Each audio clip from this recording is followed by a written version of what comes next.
I'm Linda Ferrell, Distinguished Professor of Leadership and Business Ethics at Belmont University and the Jack C. Massey College of Business.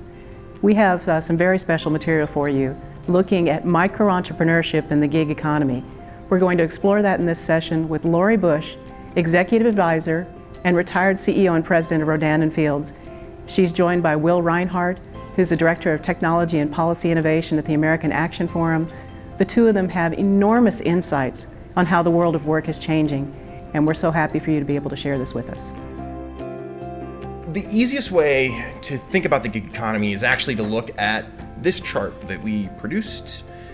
So the gig economy just means any worker who is in an alternative work arrangement. So any worker who basically isn't working in a full-time employee and working the 9 to 5. Now this includes a lot of individuals. It includes independent contractors, potentially office temps.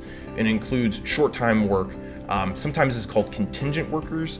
But generally speaking, when we talk about the gig economy, we're talking about these non-traditional or alternative work arrangements. Direct selling is often put within this gig economy because even though there are lots of good opportunities and lots of good jobs, they're not technically a 9 to 5 job in the way that you would typically think about it. So that is the connection here between direct selling and direct selling companies and the traditional gig economy.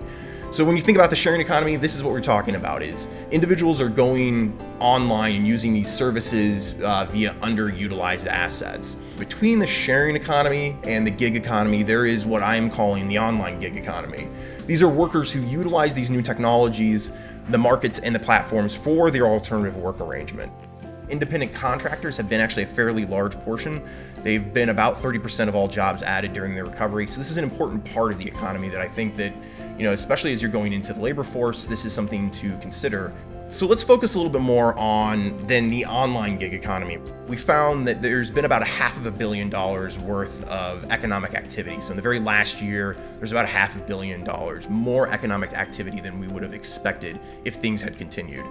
Furthermore, there's about 22,000 jobs more in 2013 than what we would have expected. The proportion of yellow taxi and UberX pickups by NYC boroughs. There's been a clear expansion within Brooklyn and within Queens, places where individuals potentially would want a pickup. There's also one other portion of this report that's very interesting, that in fact, one of the big areas, that many of the big neighborhoods that have benefited clearly from UberX are those neighborhoods that are below the median income. So neighborhoods that are below the median income almost are never represented within yellow taxi cabs. The case is not true with UberX.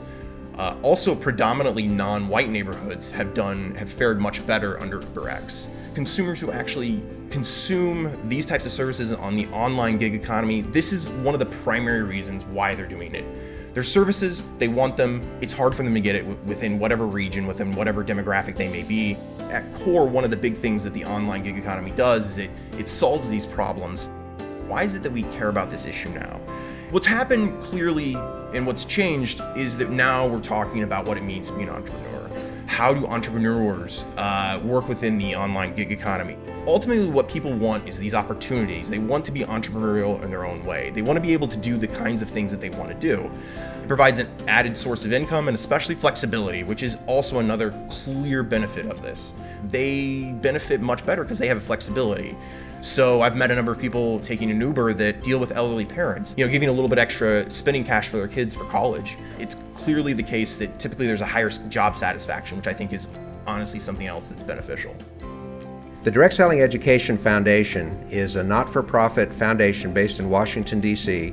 that operates entirely in the public interest, and the main focus is on education. Most people have heard of somebody that's involved in direct selling. Somebody's got Avon products in their home, somebody puts their Mary Kay foundation on every single morning, somebody uses a Hoover vacuum cleaner or Electrolux, somebody has cookware from Regal Ware, and almost everybody has much better complexion because of Rodan & Fields. In business school, entrepreneurship wasn't even a discussion or a major. You can major in marketing, you can major in finance.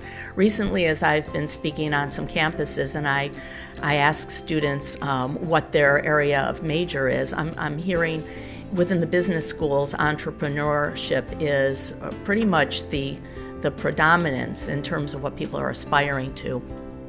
And in many ways, That is what direct selling is about. It's about micro-entrepreneurship. And I wanted to reframe direct selling in the context of which we should be looking at it going forward and what it could mean to you in the room. Direct selling is a very modern and relevant go-to-market strategy.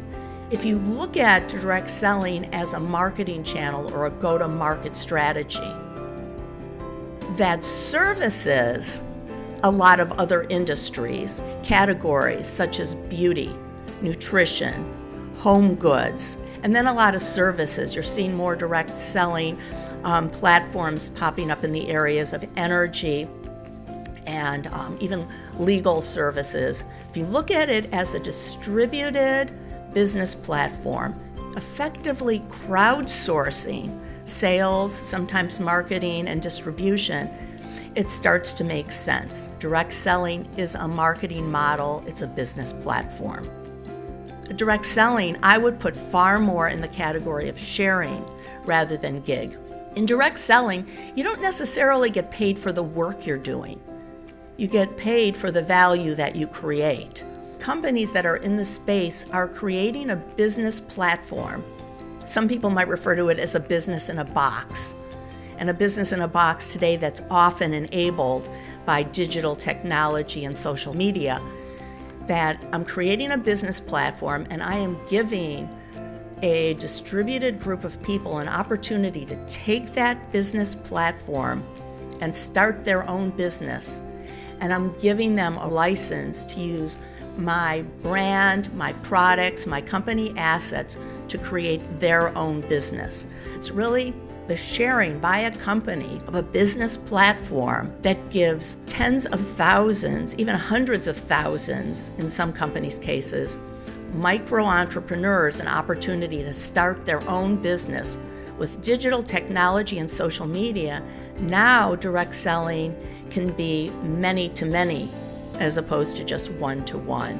The beauty of direct selling as a business model for micro-entrepreneurs is that it's scalable, and I could sell more products through an online presence. I basically can take a company's assets and run my own campaign, my social media campaign. But what's important for a company selling products is I can amplify everything I create by putting it in the hands of empowered micro-entrepreneurs and letting them use their social channels to really push out my message and amplify it.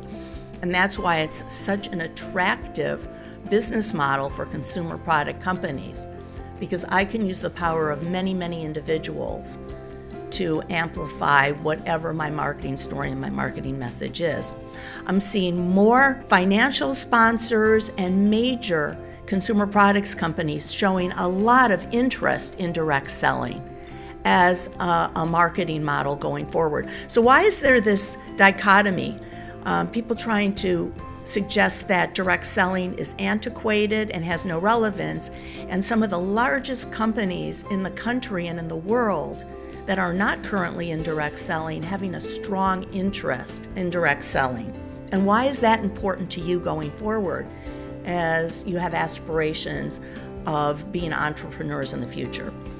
I say that what we really need to do is mainstream direct selling. And in this day and age, as more and more individuals are looking for alternative ways to have their own business, by offering up a micro-entrepreneurship opportunity to empowered individuals, you have a way to really transform a product category. It's time to now mainstream and to change the conversation and remember what we're about in terms of both creating marketplace value and creating value to those who help to create the marketplace value. Thank you.